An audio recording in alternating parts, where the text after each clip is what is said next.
Good afternoon, everyone. We're back again with yet another insightful and engaging Facebook Live session by Sharda Hospital, Greater Noida. My name is Dr. Aparna Gupta from Sharda Hospital, and I will be hosting this informative discussion. This World Alzheimer's Day, we have organized a Facebook Live with our head and senior consultant, Department of Neurology, Dr. S.H. Mittal. Thank you, sir, for joining us today. Thank you for having me here. You're welcome, sir. Before we start the session, let me introduce Dr. S.H. Mittal to all our viewers. Dr. Mittal has more than 20 plus years of experience in the field of neurosciences. Dr. Mittal is also a member of several prestigious organizations, including the Association of Physicians of India, the Indian Stroke Association, and the Indian Academy of Neurology. Today in this session, we will be focusing on this year's theme, No Dementia, No Alzheimer's. So Dr. Mittal, please enlighten our audience with some basic information about intellect and memory. देखिए, intellect और memory, अगर हम intellect की बात कर रहे हैं, intellect is overall the brain functions जो हमारे होते हैं उनके बारे में सब कंबाइन करके इंटेलेक्ट हमारा आता है. तो सिर्फ इंटेलेक्ट में मेमोरी हो गई हमारी कि याददाश्त, कॉमन लैंग्वेज में कि हमारी याददाश्त कैसी आ रही है. इंटेलेक्ट सिर्फ याददाश्त नहीं है, इंटेलेक्ट याददाश्त छोड़ के और बहुत सारे फंक्शंस है ब्रेन के जो इंक्लूड होते हैं. जो हम बात कर रहे हैं उसको मिला लें, वो भी इंटेलेक्ट में आता है. हम क्या सोच रहे हैं, कैसे हम अपना थॉट प्रोसेस कर रहे हैं, ये भी इंटेलेक्ट में आता है. तो सिर्फ ब्रेन फंक्शन सिर्फ मेमोरी में नहीं है. तो इंटेलेक्ट इज़ एवरीथिंग. आपकी जो कॉन्शियसनेस है, अवेयरनेस है कि awareness of self, that is also a part of intellect. तो बहुत सारे अलग अलग पार्ट होते हैं जो इंटेलेक्ट में इंक्लूड होते हैं. मेमोरी उनका एक पार्ट है जिसको हम कॉमनली याददाश्त में इंक्लूड करते हैं. मेमोरी अपने आप में एक अलग अलग टाइप की होती हैं जिसको हम कॉमनली 3-4 में डिवाइड करते हैं. एक हो गया शॉर्ट टर्म मेमोरी, एक टर्म हो गया लॉन्ग टर्म मेमोरी, और एक हो गया recent memory.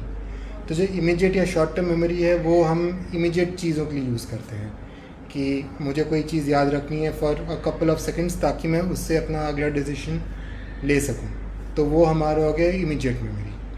Short term memory होगी कुछ देर के लिए कि हमें कुछ चीज़ याद रखनी है, और ज़्यादातर यही मेमोरी जब हम उसको कंसोलिडेट करते हैं, जब हम उसको रिपीट करते हैं, तो वही मेमोरी धीरे धीरे लॉन्ग टर्म मेमोरी बन जाती है. तो ये 3 टाइप की मेमोरीज़ होती हैं. अब मेमोरी इंटेलेक्ट का एक ओवरऑल पार्ट है. हमारी स्पीच, हम कैसे बिहेव कर रहे हैं, कैसे हमारी पर्सनालिटी डेवलप हो रही है, कैसे हमारी थिंकिंग प्रोसेस चल रही है, ये सब हमारे इंटेलेक्ट में इंक्लूड होता है. So what is dementia? Dementia is a part जहाँ पे हम बोलेंगे इंटेलेक्ट का लॉस. अगर आप ठीक से याद नहीं कर पा रहे हैं, डिमेंशिया में आएगा. अगर आपके कुछ सडनली पर्सनालिटी चेंजेस आ गए हैं, that can also be a part of dementia. अगर आपको चीज़ें जो हैं वो पहुंचने में, कहीं पे पहुंचने में आपको प्रॉब्लम आ रही है, स्पेशल डिसोरिएंटेशन, तो वो आपके इंटेलेक्ट और का एक भी एक पार्ट होता है. जो any disorder of intellect overall is dementia. So dementia isn't just memory loss. नहीं, dementia is not just memory loss. Memory loss को अगर सिर्फ डिस्क्राइब करें तो दैट वुड बी एमनीजिया. तो सिर्फ लॉस ऑफ मेमोरी जो है वो एमनीजिया है. हालांकि कॉमनली हम ये मानते हैं कि वो डिमेंशिया है. काफ़ी लोगों को ये बताया जाता है जब वो ओपीडी में आते हैं कि जी आपको डिमेंशिया हो गया. क्यों? क्योंकि आपको मेमोरी लॉस है. मेमोरी लॉस डेफिनेटली डिमेंशिया का एक कॉम्पोनेंट है, बट अकेला कॉम्पोनेंट डिमेंशिया का नहीं है. Okay. So what is Alzheimer's disease? Alzheimer's disease dementia का एक क्लासिफिकेशन है, जो एक डिजीज़ है ओवरऑल ग्रुप की, डिमेंशिया ग्रुप की. इसमें कॉमनली जो सबसे कॉमन फीचर हम देखते हैं वो होता है कि याददाश्त खोना, जो हमने अभी बात करी, मेमोरी लॉस, वो आता है. पर वो अकेला सिम्टम नहीं होता है और काफ़ी सारे सिम्टम होते हैं. तो जिसमें हम इंक्लूड करते हैं कि जब स्टार्टिंग होती है, कभी कभी हमारा स्टार्टिंग अल्जाइमर्स डिजीज़ का मेमोरी लॉस से नहीं होता है. उसमें अलग सिम्टम होता है कि पेशेंट जो है उसको सिर्फ चीज़ें भूल जाती हैं. कुछ सेकंड के लिए चीज़ भूल गई, फिर उसको याद आ जाएगी. तो बहुत छोटा एपिसोड होता है जिसको हम बोलते हैं episodic loss, episodic memory loss. बहुत छोटा पार्ट होता है जो मेमोरी का for a short duration of time चला जाता है. And what is the cause of Alzheimer's disease? देखिए अल्जाइमर्स डिजीज़ जो है ये एग्जैक्टली कहना बहुत मुश्किल है कि क्या कॉज है इसका। इस पर अभी रिसर्च चल रही है। कॉमनली इसमें होता ये है कि एक अबनॉर्मल प्रोटीन होती है, ए बीटा प्रोटीन जिसको कहते हैं, इसका लॉस होता है। अब ये जो ए बीटा इसका डेवलपमेंट होता है ये थोड़ा सा बढ़ जाता है, तो ये ए बीटा प्रोटीन के एक्यूमुलेशन से ब्रेन में प्रॉब्लम होता है। अब ये जो ए बीटा प्रोटीन है ये इसके अलग अलग कॉजेज़ हैं। इसमें सबसे कॉमन जो एक कॉज आता है वो होता है जेनेटिक, हमारी जेनेटिक्स। काफ़ी बार हमारे जो जेनेटिक्स है उसकी वजह से ये सिम्टम्स आते हैं। और जैसे जैसे ये ए बीटा प्रोटीन जो है वो ब्रेन में कलेक्ट होता है, वैसे वैसे हमारे ब्रेन के हिसाब के जो एरियाज़ हैं वो इन्वॉल्व होते हैं। ब्रेन के अलग अलग एरियाज़ हैं और हर एरिया का एक अलग फंक्शन है। तो जैसे जैसे वो एरिया इन्वॉल्व होता है वैसे वैसे वो फंक्शन जो है लूज़ होता है। जैसे अगर पेशेंट का एक पर्टिकुलर एरिया है जिसमें कैलकुलेशन होता है वो अफेक्ट हो, तो पेशेंट को कैलकुलेशन में प्रॉब्लम आएगी। वो कैलकुलेशन में ठीक से नहीं कर पाएगा। उसको सिंपल सब्जी लेनी है, उसके पैसे देने हैं, उसने 100 रुपये का नोट दिया, वो 65 रुपये काट के 35 रुपये वापस नहीं ले पाएगा। उसको जो दुकानदार ने दे दिया वो ले लेगा। तो उसका एक एरिया है। दूसरा एरिया है जहाँ पे वो विजन देख रहा है कि उसको क्या दिख रहा है, उस हिसाब से उसका लॉस ऑफ विजन नहीं कहेंगे पर उसको एसोसिएट करना कि मैं ये चीज़ देख रहा हूँ, ये चीज़ इसी के रंग की है, ये चीज़ मोबाइल है या किताब है, उसको एसोसिएट करना कि मैं जो चीज़ देख रहा हूँ क्या वो एक्चुअल है, वो चीज़ फ़र्क आता है। तीसरी चीज़ पर्सनालिटी में फ़र्क होने लगता है। फ्रंटल लोब हमारी होती है जिसमें पर्सनालिटी, हम कैसे बिहेव कर रहे हैं, कैसे हमें काम करना है, कैसे हमें एक्टिविटी रखनी है, वो चीज़ सारी होती है। तो पर्सनालिटी में चेंज आने लगता है। लोग अक्सर जो है काफ़ी धीरे धीरे साइलेंट हो जाते हैं, शांत हो जाते हैं, और फिर वही चीज़ धीरे धीरे जब डिज़ीज़ बढ़ती है तो काफ़ी बार देखा गया कि ये पेशेंट्स धीरे धीरे आगे जाके एग्रेसिव हो जाते हैं। तो ये सारी चीज़ें होती हैं जैसे जैसे हमारी ये ए बीटा प्रोटीन जो है वो ब्रेन में स्प्रेड करती है। अब काफ़ी सारे और भी फैक्टर्स हैं, जैसे एनवायरमेंटल फैक्टर्स हैं कि पेशेंट स्मोक करता है, अल्कोहल लेता है, टेंशन रहता है। तो ये सारी चीज़ें धीरे धीरे हमें कंट्रीब्यूट करती हैं इसमें कि ये चीज़ कैसे हमारे सिम्टम्स को प्रोग्रेस करेगी, ये चीज़ कैसे हमारे बीमारी को बढ़ाएगी। तो अल्जाइमर्स डिजीज़ जैसे हमने अब कहा कि एक ग्रुप ऑफ सिम्टम्स है और एक प्रोटीन के कलेक्शन होने से कॉमनली बनता है, जो धीरे धीरे हमारे न्यूरॉन्स को, जो हमारे ब्रेन के सेल्स होते हैं, उसको डैमेज करती है। Right. Are there any signs we can notice at an early age that predict that someone will get Alzheimer's disease? देखिए मेमोरी लॉस जैसे हमने कहा हमेशा स्टार्टिंग में नहीं होता है। कुछ कॉमन सिम्टम्स हैं जो कभी कभी लोगों में दिखते हैं। जैसे हमने कहा कि कुछ छोटे पीरियड के लिए एपिसोडिक मेमोरी लॉस की, एक चीज़ भूल गए और उसके बाद वो कभी कभी याद आ गई। दूसरी चीज़ हो गई लॉस ऑफ स्मेल। ये लॉस ऑफ स्मेल अभी कोविड में काफ़ी चला है क्योंकि that was also one of the features, but that is also previously a feature कि अल्जाइमर्स डिजीज़ में जब स्टार्टिंग होती है तो लॉस ऑफ स्मेल एक उसमें इंक्लूड होता है। तो ये चीज़ आती है। चेंज ऑफ पर्सनालिटी, पेशेंट जो है काफ़ी एकदम से कभी कभी शांत हो जाते हैं, पर्सनालिटी उनकी चेंज हो जाती है, चॉइसेस चेंज हो जाती हैं, तो ये सारे चेंजेस आते हैं। तो these are some of the basic symptoms जो हमें एक क्लू दे सकते हैं कि पेशेंट शायद अल्जाइमर्स डिजीज़ है, डेवलप कर रहा है। बट प्रॉब्लम ये है कि ये सिम्टम्स अकेले अल्जाइमर्स डिजीज़ के लिए स्पेसिफिक नहीं है। बहुत सारी और बीमारियां हैं जिसमें ये सिम्टम हो सकते हैं। अगर हम स्मेल की ही बात करें तो आपका बेसिकली सर्दी जुकाम और जैसे हमने कहा कोविड, इसी से भी स्मेल जा सकती है। तो अकेले ये सिम्टम नहीं है, हमें ग्रुप ऑफ सिम्टम्स को लेके चलना पड़ता है जब हम सोच सकते हैं कि ये बेसिक सिम्टम्स जो हैं वो अल्जाइमर्स डिजीज़ में कन्वर्ट कर सकते हैं। अगर किसी को फैमिली में प्रॉब्लम है अल्जाइमर्स डिजीज़ की तो वो हमें एक क्लू दे सकता है उस सिचुएशन में जहाँ पे हम उसको उन सिम्टम्स को प्रोग्रेस कर सकते हैं, उसके ऊपर काम कर सकते हैं कि अल्जाइमर्स डिजीज़ क्या डेवलप हो रहा है। So how can one confirm the diagnosis of Alzheimer's? देखिए डायग्नोसिस ऑफ अल्जाइमर्स डिजीज़ में बहुत सबसे ज़्यादा इम्पॉर्टेंट बात आती है कि आपका क्लिनिकल एग्जामिनेशन, क्या आपके सिम्टम्स आ रहे हैं उनको प्रॉपर्ली एनालाइज करना कि कौन सा part of the brain effect हो रहा है। उसके लिए हमारी एक अलग से पूरी बैटरी होती है टेस्ट के लिए, जिसको हम साइकोन्यूरोलॉजिकल इवैल्यूएशन बोलते हैं। ये टेस्टिंग हमें क्लिनिकल होती है, पर ये सबसे ज़्यादा अच्छा हमें इंफॉर्मेशन देती है कि हमारे पास क्या ब्रेन का कौन कौन सा एरिया डेवलप जो है वो कौन कौन सा एरिया डैमेज हो रहा है, और कौन कौन से एरिया जो डैमेज हो रहे हैं उसके हिसाब से हम बता सकते हैं कि क्या हमें अल्जाइमर्स डिजीज़ डेवलप हो रहा है। उसको छोड़ के बहुत सारे टेस्ट हैं जो कराए जाते हैं, बट काफ़ी कुछ इनमें से इसलिए होते हैं कि हम रूल आउट कर सकें कि कोई और बीमारी ना हो, क्योंकि जो हमारे सिम्टम्स हैं वो हमेशा अल्जाइमर्स डिजीज़ को स्पेसिफिक नहीं होते हैं।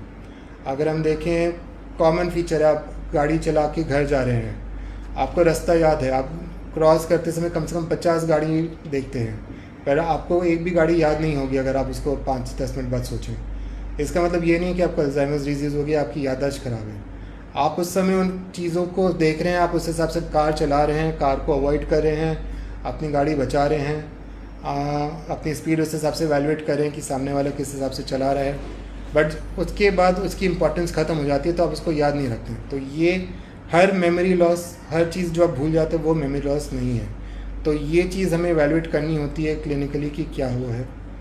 तो दूसरी चीज़ होती है कि किसी को शुगर की वजह से प्रॉब्लम है, वो लोग भी इस चीज़ को भूल जाते हैं कि किस समय किसी का शुगर डाउन हो गया है, उस समय उसको वैसे ही कुछ नहीं याद है। आपको स्ट्रोक हो गया है, उस समय स्ट्रोक में भी एक पर्टिकुलर एरिया होता है जो डैमेज हो जाता है। तो अगर वो वाला एरिया डैमेज हुआ है जहाँ पे मेमोरी का पार्ट है, मेमोरी का फंक्शन है, तो वहाँ पे आपको अमनीजिया हो जाएगा। तो जब आपको वहाँ पे अमनीजिया हो रहा है, आपको मेमोरी लॉस है, पर वो अगेन डिमेंशिया नहीं है। ब्रेन ट्यूमर्स हो जाते हैं, माइग्रेन हो जाते हैं, इतना सिवियर पेन होता है कि पेशेंट रिकलेक्ट नहीं कर पाता है, काफ़ी बार बस रिफ्लेक्सली काम करता चला जाता है, पूरे दिन में क्या हुआ उसको याद नहीं रहता है। तो ये सारे फीचर्स, मतलब आपके जो फीचर्स हैं वो अलग अलग डायग्नोसिस में हो सकते हैं। तो ये सारी डायग्नोसिस भी रूल आउट करने के लिए हम टेस्ट करते हैं।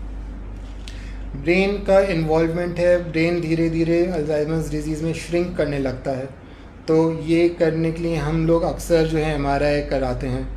एक पेट स्कैन हम अब रिसेंटली एडवाइस करने लगे हैं ये डायग्नोस करने के लिए कि अल्जाइमर्स डिजीज़ है कि नहीं है।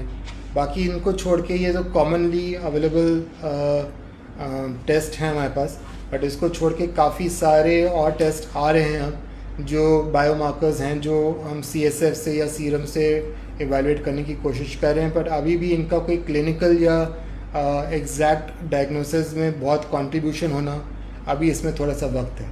तो मेनली हमारा क्लिनिकल डायग्नोसिस और उसको थोड़ा बहुत कंफर्म करने के लिए MRI स्कैन या पेट स्कैन ये हम कर सकते हैं, जो हमें डायग्नोसिस में हेल्प करेगा। So is there a cure for Alzheimer's? देखिए, अनफॉर्चुनेटली अभी तक कोई भी हमारा मेडिकेशन ऐसा नहीं है जो इसको अल्जाइमर्स डिजीज़ को डेफिनेटली एक अप कर्व दे कि बीमारी जो है वो सुधरती चली जाए। क्योर एज ऑफ नाउ नहीं है, हमारे पास कोई खास क्योर नहीं है। Okay. And what are some preventive measures we can take? देखिए, जैसे हमने कहा कि इसमें रिस्क फैक्टर्स और एनवायरमेंटल फैक्टर्स बहुत इंपॉर्टेंट हैं। किसी को ब्लड प्रेशर की दिक्कत है तो आपका ब्लड प्रेशर बहुत अच्छे से कंट्रोल होना चाहिए। डायबिटीज़ है तो that should be well controlled. Cholesterols बढ़े हुए हैं तो they should be well controlled. Smoking और अल्कोहल अवॉइड होना चाहिए जहाँ तक हो सके। स्लीप बहुत इम्पॉर्टेंट है। आपकी नींद अगर अच्छी होगी तो ये डिमेंशिया का डेवलप होना थोड़ा सा कम वो होता है। It is not really contributory कि आपका जो स्लीप है, अगर वो आपको अच्छे से आपका सो रहे हो तो आपका डिमेंशिया उतना तेज़ी से डेवलप नहीं होता है।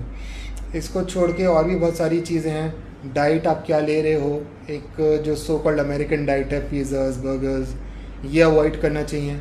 नॉर्मल वेजिटेरियन डाइट्स जो हैं they are more better for your memory functions, for your cognitive functions, कि जितना आप अच्छा एक हेल्दी डाइट लो वो हमें हेल्प करता है। कॉमनली कहा जाता है बादाम और काजू भी हेल्प करते हैं। तो ये सारी चीज़ें हैं। डैश डाइट हो गई, मेडिटेरेनियन डाइट हो गई, ये डाइट्स होती हैं, पैटर्न्स ऑफ डाइट हैं जो मालूम करे गए हैं ऑन पेपर बाय रिसर्च कि ये डाइट लेने से हमारा डिमेंशिया जो है धीरे धीरे डेवलप होता है।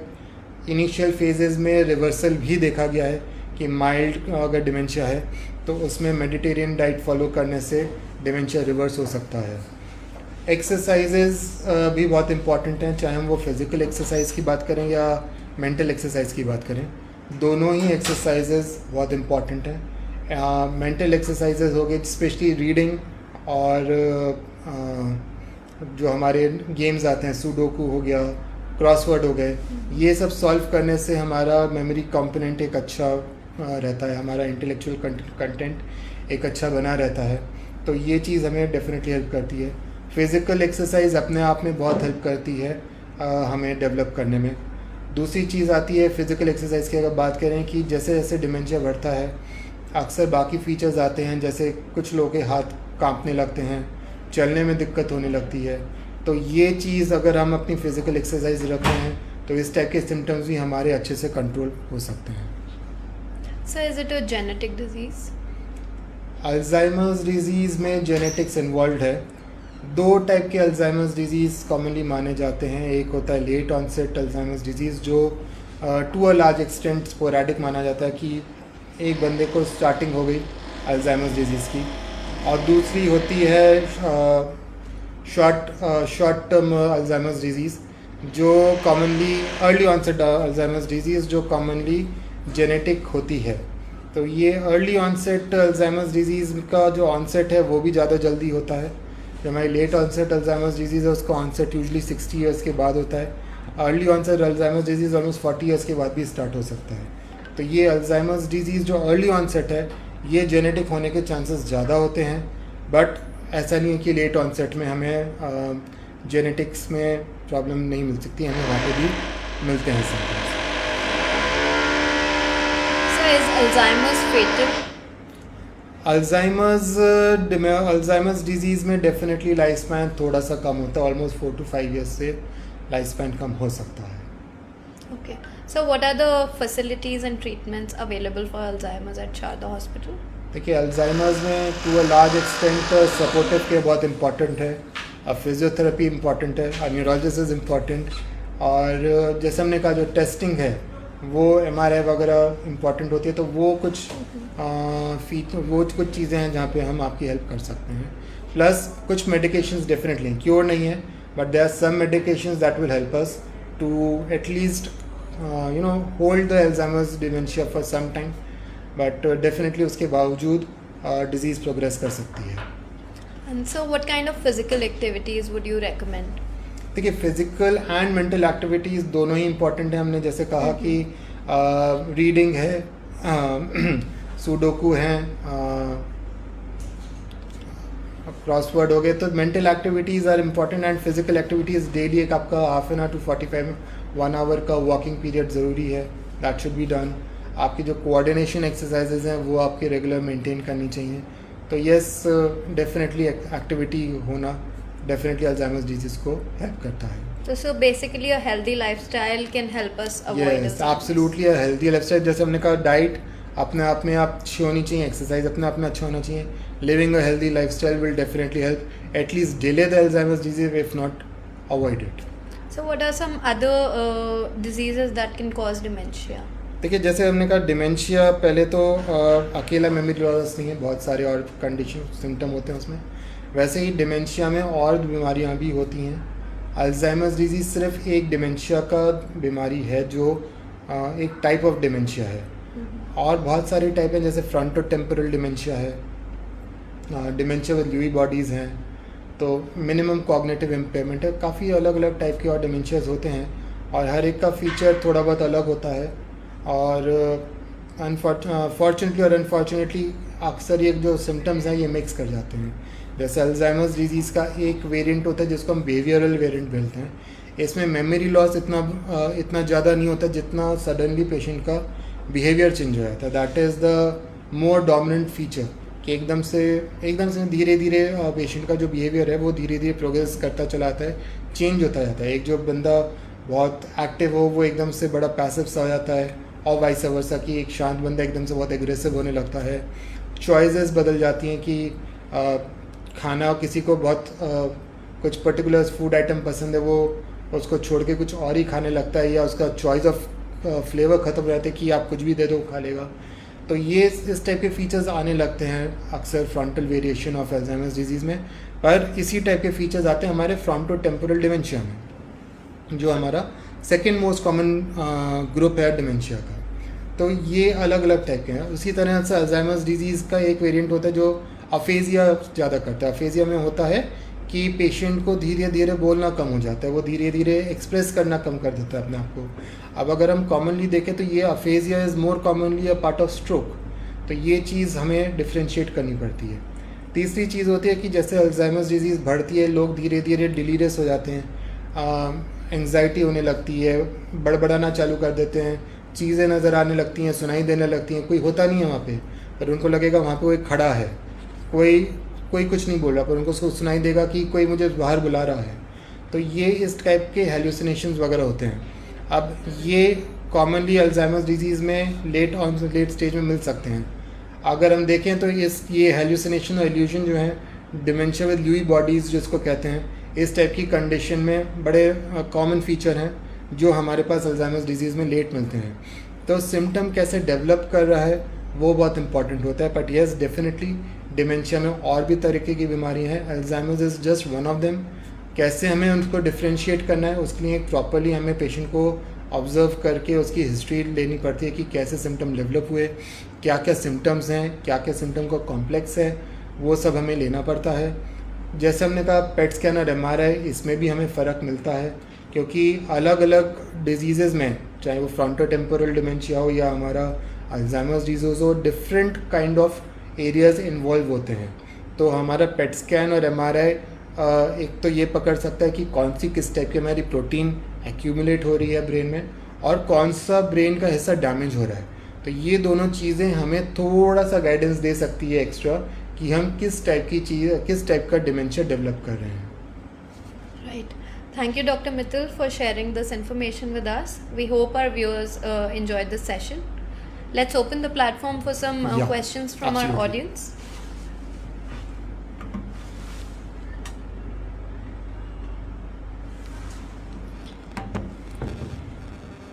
Okay, so there's a question from Mr. Pravan Kumar. Who is at risk for Alzheimer's? Alzheimer's पे सभी रिस्क पे हैं, क्योंकि हमारे जो रिस्क फैक्टर्स हैं उसमें बहुत कॉमन बीमारियां हैं, डायबिटीज़, ब्लड प्रेशर जैसी चीज़ें। कुछ कॉमन आदतें हैं जो बहुत प्रेवेलेंट हैं, जैसे स्मोकिंग है, अल्कोहल इंटेक है। आज की डेट में टेंशन के ज़माने में बच्चों से चालू हुए थे कि एग्ज़ाम के टाइम में सोना बंद हो जाता है, स्लीप का डेफिसिट हो जाता है। डाइट का पैटर्न बहुत ज़्यादा अबनॉर्मल है। तो definitely almost everyone is at a risk of developing dementia, if not just Alzheimer's disease. अगर हम स्पेसिफिकली सिर्फ अल्जाइमर्स डिजीज़ की बात करें तो डेफिनेटली जो लोग जिनके पास एक फैमिली हिस्ट्री है डिमेंशिया की या अल्जाइमर्स डिजीज़ की, उन लोगों को कॉमनली अपने आप को एक सेल्फ असेसमेंट या अपने न्यूरोलॉजिस्ट से मिलके एक एनुअल चेकअप रख लेना चाहिए कि क्या they are also at developing those symptoms, क्योंकि सिम्टम्स बहुत माइनर हो सकते हैं। आप सिर्फ ये भूल गए कि आपका पेन कहीं रह गया है, और वो भी अल्जाइमर्स का सिम्टम हो सकता है। बट जैसे हमने कहा, ये पेन भूलना कोई बड़ी बात नहीं हो सकता। इस समय मैं भी अपना पेन जो अपने OPD में भूल के आया हूँ। तो ये ऐसे सिम्टम्स होते हैं जो बहुत कॉमन हैं और जो बहुत ईजी हैं, जो मिस करना बहुत ईजी है। तो definitely at risk almost everyone, more at risk जिसको स्क्रीनिंग कॉमनली करना चाहिए, someone who is having these risk factors, या जिसकी एक फैमिली हिस्ट्री पॉजिटिव है, उसको एक इस चीज़ के बारे में रेगुलरली चेकअप या इवैल्यूएशन करते रहना चाहिए। Okay, sir. So next we have a question from Miss Niharika Bhatnagar. Is Alzheimer's more common in males? Alzheimer's can be common in males as well as females. ऐसा कोई बहुत specific genetic ये gender differentiation नहीं है, but slightly एक 19-20 का फ़र्क होता है। But yes, to a large extent it is common in both males as well as females. थोड़ा सा मिसमैच इसलिए भी हो जाता है क्योंकि जैसे हमने कहा कि सिम्टम्स काफ़ी कुछ कॉमन होते हैं और काफ़ी बार डायग्नोसिस मिस्ड होती है, क्योंकि होता कुछ और है और आप सोचते कुछ और हो। हमारे पास एक रिसेंटली पेशेंट आगे गए थे, she had been having memory loss for almost 6 months। 6 महीने से उनको चीज़ें नहीं याद आ रही थी, चीज़ें रख के भूल जा रही थी, कभी भी कुछ भी कहीं चली जाती थी, खाना पीना बंद कर रखा था। तो उनको हमारे पास भेजा इसलिए गया था कि जी शायद इनको डिमेंशिया हो गया, शायद अल्जाइमर्स डिजीज़ हो गया है। जब उनका पूरा असेसमेंट करा, सारे टेस्टिंग वगैरह कंप्लीट करी, तो शी सिंपली हैड डिप्रेशन। थोड़ा सा एंटी डिप्रेसेंट दिया गया, she slowly showed some improvement. तो जैसे हमने कहा कि इसमें काफ़ी सारे फीचर्स इंक्लूडेड होते हैं। Right. Mr. Rishabh Arora would like to ask, what can trigger Alzheimer's? What can trigger Alzheimer's? जो हमारे रिस्क फैक्टर्स हैं, they can trigger Alzheimer's. Genetics can trigger Alzheimer's. तो हमारे जो फीचर्स हैं, जो आपकी डाइट है वो अच्छी होनी चाहिए। As far as possible take a good healthy diet. Physical exercise, mental exercise को एक रेगुलर करते रहें, वो चीज़ ज़रूरी है। So next we have a question, does anxiety make Alzheimer worse? Anxiety अपने आप में वो फीचर्स दे सकती है जो अल्जाइमर्स के होते हैं। अगर आप परेशान हो, आप बाकी चीज़ों पे फोकस नहीं कर रहे हो, तो आप ऑटोमेटिकली चीज़ों को ध्यान नहीं दोगे, आप उस चीज़ को सोचोगे नहीं। तो अगर मैं किसी चीज़ के बारे में टेंशन में हूँ, तो मैं नहीं याद रखूँगा कि मैं इस समय क्या करूँ। बाय रिफ्लेक्स हो सकता है मैं कुछ करता चला जाऊँ, बट अगर मेरा फोकस किसी और चीज़ पे है, तो मैं इस एक्टिविटी को शायद आधे घंटे 1 घंटे बाद रिकलेक्ट नहीं कर पाऊँ। तो एंग्जाइटी येस डेफिनेटली आपका अटेंशन वेरी करता है, अटेंशन को चेंज करता है, उसके आपका जो फोकस है उसको चेंज करता है। तो अगर आपका एंग्जाइटी कंपोनेंट है, तो वो अपने आप में आपकी मेमोरी इश्यूज़, आपके कॉग्निटिव इश्यूज़, आपके बाकी सारे इंटेलेक्चुअल इश्यूज़ को अफेक्ट करता है। तो जब ये हमारे फीचर्स हैं, तो वो अपने आप में आपको मेमोरी लॉस का एक फीलिंग देगा। अल्जाइमर्स डिजीज़ के फीचर्स अगर पेशेंट को है, तो वो देखिए, अगर हम एक डेवलप्ड अल्जाइमर्स डिजीज़ की बात करें, पेशेंट को वैसे ही बहुत ज़्यादा याद नहीं रहने वाला है, तो उसको शायद उतना एंग्जाइटी पे फ़र्क ना पड़े।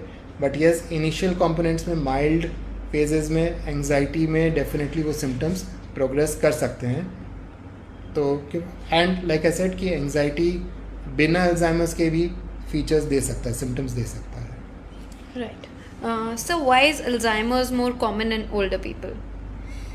देखिए, जो हमने बात करी थी कि प्रोटीन जो है वो डेवलप होती है, जो अब नॉर्मली कलेक्ट होती है, तो ये धीरे धीरे एक्यूमुलेट होती है काफ़ी टू अ लार्ज एक्सटेंट। ये प्रोटीन जो है वो नॉर्मल है ब्रेन के लिए, जिसकी फंक्शनिंग के लिए इम्पॉर्टेंट होती है। जब वो ज़्यादा ज़रूरत से ज़्यादा बढ़ जाती है, तब वो अल्जाइमर्स को अफेक्ट करती है, पेशेंट के ब्रेन को अफेक्ट करती है, जिससे अल्जाइमर्स होता है। पर ये चीज़ जो है वो थोड़ा सा जब बढ़ता है, जैसे जैसे आपकी प्रोटीन बढ़ेगी, वैसे वैसे आपके सिम्टम बढ़ेंगे। हमने से भी बात करा जब हम स्कैन्स की बात कर रहे थे, कि जिस एरिया में आपका प्रोटीन बढ़ रहा है, वो एरिया डैमेज हो जाएगा, वो हमें दिखेगा।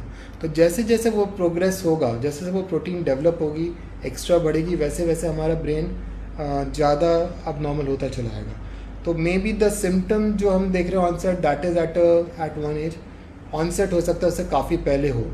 इनफैक्ट जो फोकस हमारा रिसर्च में चल रहा है, दैट इज़ कि क्या ऐसे सिम्टम्स हैं, क्या ऐसे टेस्ट हैं जिससे हम ये चीज़ पहले पकड़ सकें, और उससे हम एक जल्दी ट्रीटमेंट या एक जल्दी उसको एक फोकस कर सकें, कि हमें उससे एक टारगेट भी मिल सकता है कि यस, ये प्रोटीन इस स्टेज पे डेवलप हुई, इससे इस पार्ट से क्लिक हुई है, तो इस क्लिक को हटाएं ताकि हमारा डिमेंशिया डेवलप ही ना हो। तो डेफिनेटली इसी की वजह से जैसे जैसे प्रोटीन बढ़ती है, एक डिजीज़ जो है हमारी डेवलप लेट होती है, दिखती लेट है। ऑनसेट उसके पहले भी हो सकता है, उसका जो प्रॉब्लम स्टार्ट है वो पहले भी हो सकता है। Okay, sir. So next we have a question from Ms. Snigdha Roy. Does dementia in itself cause other health problems like heart issues, diabetes, etc.? देखिए, to a large extent dementia शायद directly involve ना करे बाकी parts को, but definitely अगर कोई patient hypertensive है या डायबिटिक है, वो पेशेंट अपनी दवाई लेना धीरे धीरे भूल जाता है, डिपेंडेंट हो जाता है बाकी लोगों पे कि वो उनको दवाई दें।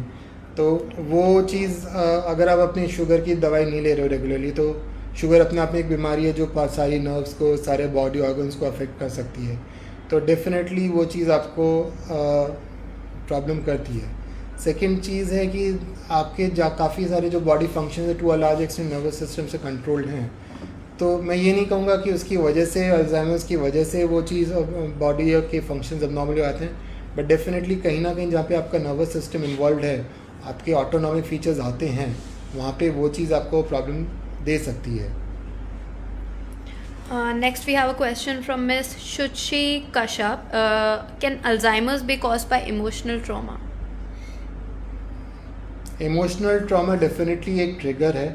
हमने जैसे कहा एंग्जाइटी होना, डिप्रेशन होना, परेशान रहना, ये सारी चीज़ें आपको नींद में भी अफेक्ट करती हैं.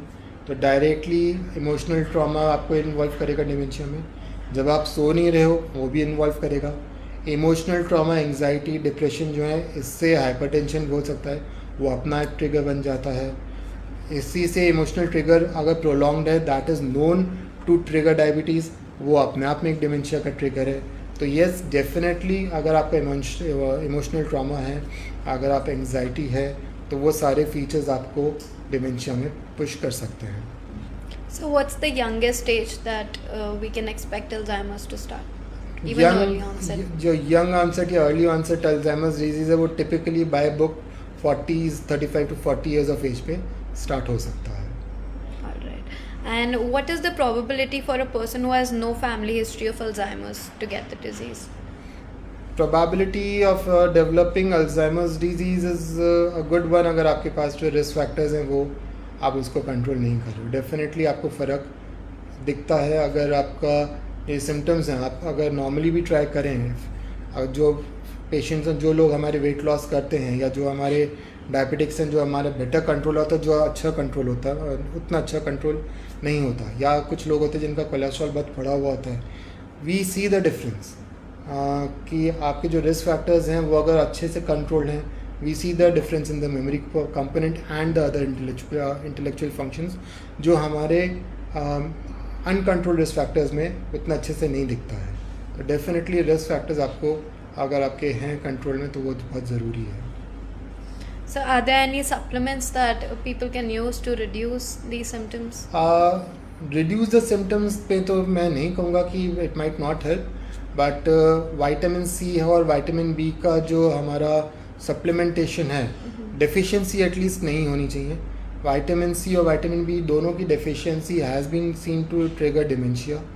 और थायराइड फंक्शंस, थायराइड के जो डिसऑर्डर है, that is also known to cause dementia.